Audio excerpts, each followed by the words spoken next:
Junts per Catalunya. Seria el torn del seu portaveu.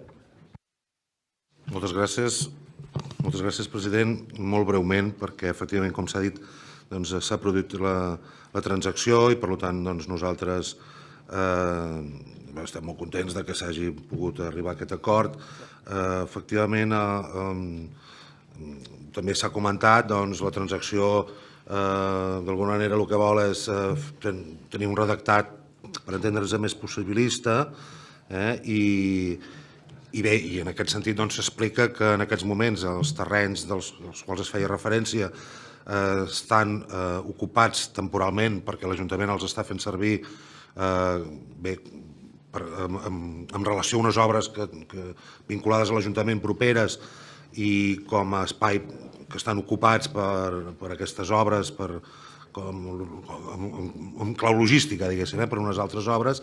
Per tant, fins i tot en aquest sentit, l'Ajuntament segurament ara mateix, de manera immediata, no li convindria i, per tant, hem quedat en transaccionar-ho de tal manera que queda explicat que s'insta al Departament de Justícia, una vegada acabi l'ocupació temporal durant 3 anys per obres del propi Ajuntament de Sant Feliu de Llobregat, a negociar de nou amb l'Ajuntament la cessió d'un nou solar situat al barri de Bon Salvador de la finca número 2066, que és la que s'esmentava, inscrita com a bé patrimonial en l'inventari de béns de l'Ajuntament.